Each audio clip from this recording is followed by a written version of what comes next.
Ta-da! Cut done. No, no, no.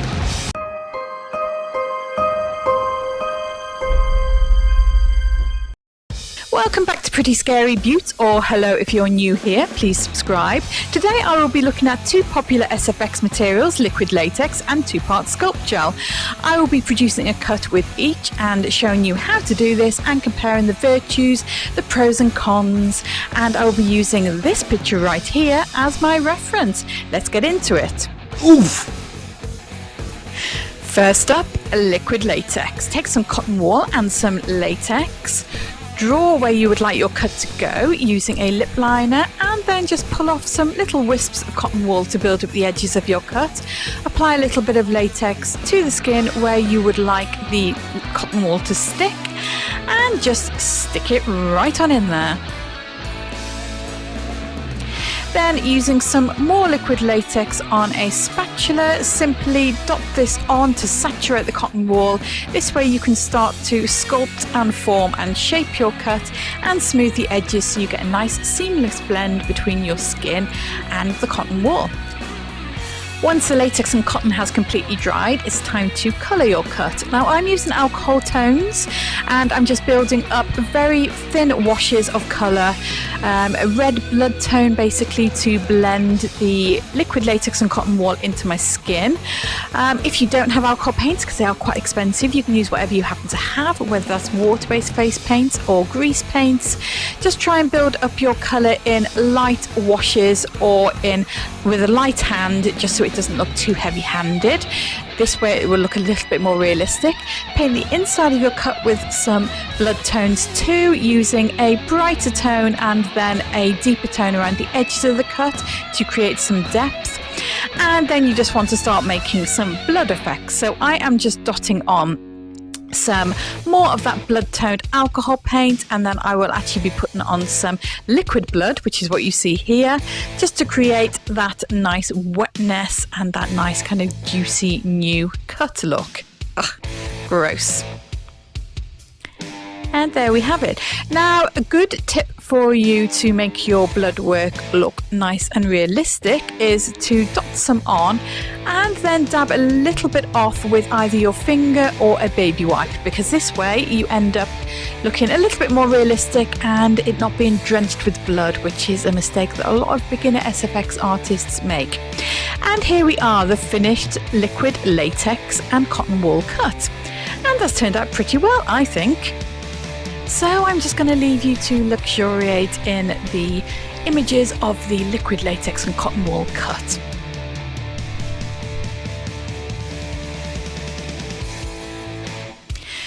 Then we clean that one off and we are on to silicone. But not before a quick snack break. Oh, you can't beat a frazzle. Anyway, so you start off in exactly the same way as you started the liquid latex, by drawing your cut in with a lip liner, and then we take our silicone. I'm actually using 3 parts here, so we've got part A, part B and part C, which I'll explain in a moment. Take equal parts of part A and part B and make sure you clean your spatula very well in between both, because one sets off the other and makes it set, and you do not want it to set in the pots.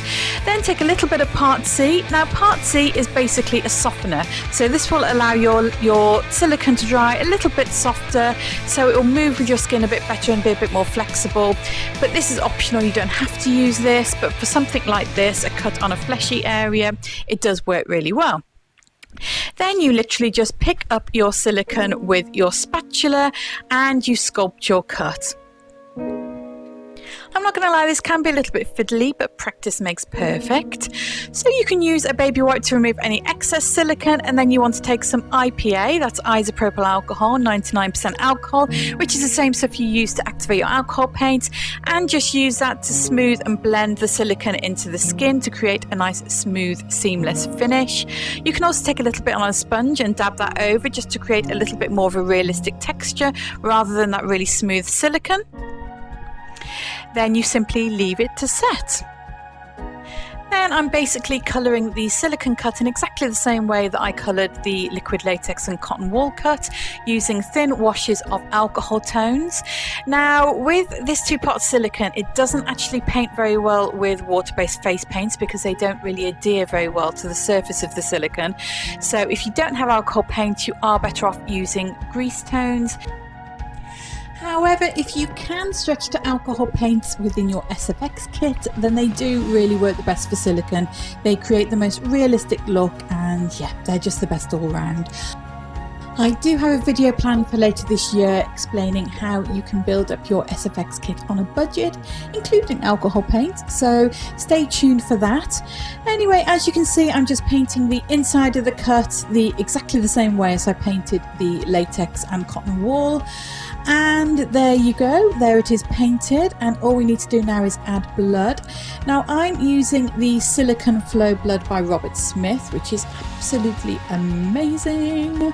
However, it does tend to bead up a little bit on the silicone, which wasn't great, but I still made it work. So again, you want to just dab it on and then just kind of splosh it around with your sponge or a baby wipe just to make it look a little bit more realistic, and make sure that you don't put too much blood on there because you do not want to cover over all your hard work.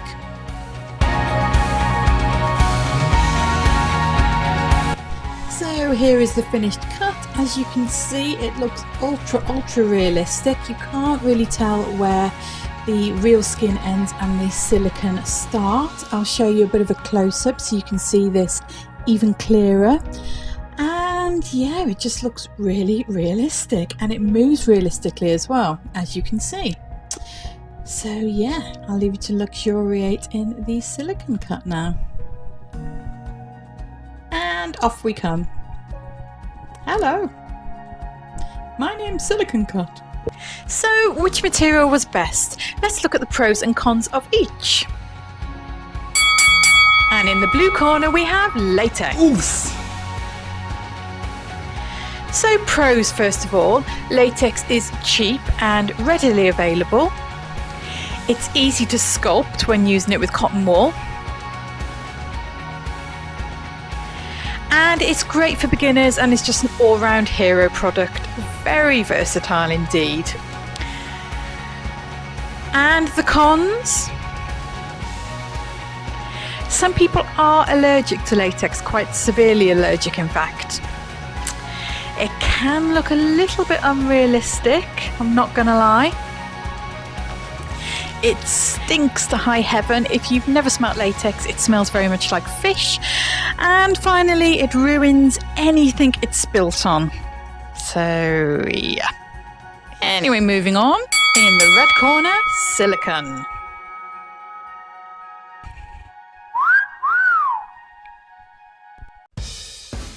Now the pros of silicone are: it's great if you have a latex allergy because you can quite happily use this. Just noticed I spelled allergy wrong, but moving on swiftly. It looks and moves realistically, which is a plus point, obviously. And there's practically no smell to it. It smells like a fresh, flowery meadow. Doesn't really, there's no smell. And the cons. It's a little bit more expensive than latex, probably about double the price, if not more. It's harder to sculpt. And it's a more advanced material and far less versatile than latex. So the question is, which is the best? Well, both actually. Both materials have their merits and both have their pitfalls. The pros of one seem to outweigh the cons of the other and vice versa. So it's really just down to what suits you as an artist best. There's no doubt that silicone is the more professional, realistic option, but hey, this channel is for hobbyists, and if you love latex, you use latex. It does hold a special place in my heart, as there's so much you can do with it.